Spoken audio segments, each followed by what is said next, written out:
श्री राधा कृष्ण भगवान की जय। आप सोचिए, कल्पना करिए कि अगर आपका सदा मंगल ही मंगल रहता हो तो कितना सुख मिलेगा। अर्थात अब आपका कभी अमंगल न रहे तब भी कितना सुख मिलेगा। और ये आप तक ही सुख सीमित नहीं रहेगा, लेकिन आपके परिवार को भी, अर्थात ये श्रवण करने वाले मनुष्य के पुत्र पौत्रादि को की भी दिन प्रतिदिन मंगल में वृद्धि रहती हो, तब कितना सुख मिलता। सोचिए, तो ये सब सुख संभव है अगर आपने शास्त्र के वचन जो मैं प्रमाण सहित इस वीडियो में बोलूँगा वो सुन लिए। तो बस सुनना इतना आपका काम है, श्रद्धा पूर्वक सुनना है, एकाग्रता से सुनना है।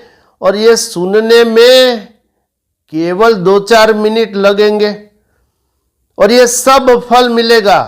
मैं प्रमाण सहित बोलूँगा। तो सबसे पहले ये 6 श्लोक आप सुन लीजिए, फिर इसकी समझूती करेंगे। और ये श्लोक भगवान शंकर बोले हैं माता दुर्गा की स्तुति के लिए, और संदर्भ भी इसका ऐसा है कि भगवान शंकर जब त्रिपुरासुर, एक बहुत शक्तिशाली असुर के साथ युद्ध करते समय उस असुर के द्वारा पृथ्वी पर विमान सहित गिराए गए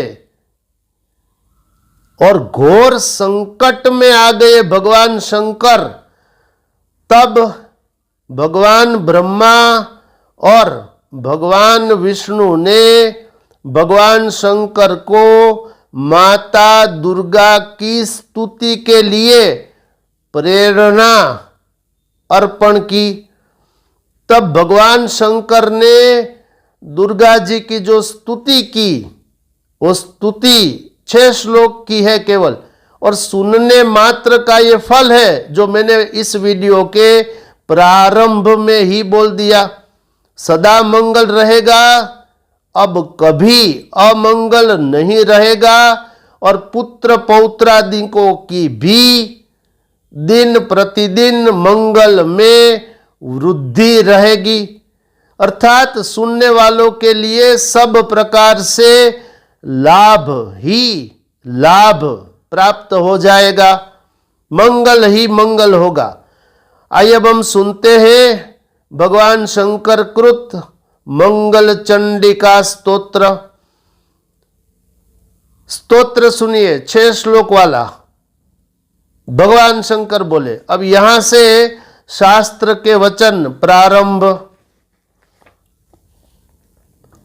महादेव जी बोले, जगत की माता, विपत्ति राशि का नाश करने वाली, हर्ष तथा मंगल उत्पन्न करने वाली, हर्ष तथा मंगल देने में प्रवीण, हर्ष तथा मंगल प्रदान करने वाली, कल्याणकारिणी, मंगल करने में दक्ष, शुभ स्वरूपिणी, मंगल रूपिणी, मंगल करने में परम योग्यता संपन्न, समस्त मंगलों की भी मंगल रूपा, सज्जनों को मंगल प्रदान करने वाली, सब मंगलों की आश्रय स्वरूपिणी, मंगलवार के दिन पूजी जाने वाली,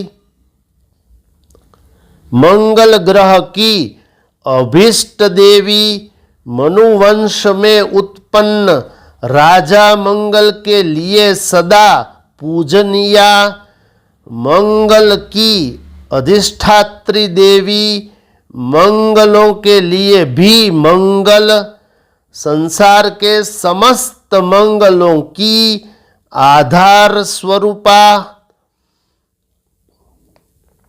मोक्ष रूप मंगल प्रदान करने वाली सार रूपिणी मंगलाधार सब कर्मों की फल स्वरूपिणी तथा मंगलवार को पूजित होने पर सबको महान सुख प्रदान करने वाली हे देवी मंगल चंडी के रक्षा कीजिए, रक्षा कीजिए। अब यहाँ शास्त्र में वर्णित भगवान शंकर कृत मंगल चंडिका स्तोत्र समाप्त हुआ। अब प्रमाण सुन लीजिए। ये मैंने आपको श्रीमद् देवी भागवत महापुराण के 9वें स्कंध के 47वें अध्याय के श्लोक नंबर 26 से लेकर 31 तक को सुना दिया। अस्तु, अब इसकी समझूती सुनिए संक्षेप में। ये कैसे आप लोग सुनेंगे? तो सबसे पहले आपको करना है माता दुर्गा का ध्यान, और ध्यान करते हुए आपको अपना मन संसार से विरक्त करके माता दुर्गा में लगाना है। अर्थात मन जब शांत हो जाए, संसार से विरक्त हो जाए, तब आप ये 6 श्लोक वाला भगवान शंकर कृत मंगल चंडिका स्तोत्र सुन लीजिए। केवल सुनना है, श्रद्धा पूर्वक और एकाग्रता से। तो इसका फल जो शास्त्र में लिखा है वो सब आपको मिलेगा। पहला फल, ये स्तोत्र जो मनुष्य श्रद्धा एकाग्रता पूर्वक सुनता है उसका सदा मंगल ही रहता है। तो ये पहला लाभ। दूसरा, ये स्तोत्र सुनने वाले मनुष्य का कभी अमंगल नहीं होगा, कभी अमंगल नहीं होगा। और तीसरा लाभ, ये स्तोत्र सुनने वाले मनुष्य के पुत्र पौत्रादिकों की भी दिन प्रतिदिन निरंतर दिन प्रतिदिन मंगल में वृद्धि रहेगी। अर्थात सब प्रकार से ये स्तोत्र आपका अर्थात सुनने वालों का मंगल ही करने वाला है। इसलिए आपको जब भी समय मिले तब माता दुर्गा का ध्यान करिए और ये स्तोत्र सुनिए। तो ये स्तोत्र मैंने बोल दिया है, मैं आशा करूंगा इसे आप अवश्य सुनेंगे जब भी समय मिले, क्योंकि शास्त्र में इसके लिए कोई नियम नहीं लिखा कि प्रातः काल ही सुनिए या दोपहर को सुनिए या संध्या के समय सुनिए। जब भी समय मिले बस श्रद्धा से और एकाग्रता से सुनिए मंगल चंडिका स्तोत्र और अपना मंगल कीजिए, अपने पुत्र परिवारजनों का भी मंगल कीजिए। विश्वास रखिए, श्रद्धा रखिए, ये शास्त्र वचन है। देखते रहिए मोरे श्याम चैनल। शेष फिर कभी। बोलिए श्री राधा कृष्ण भगवान की जय।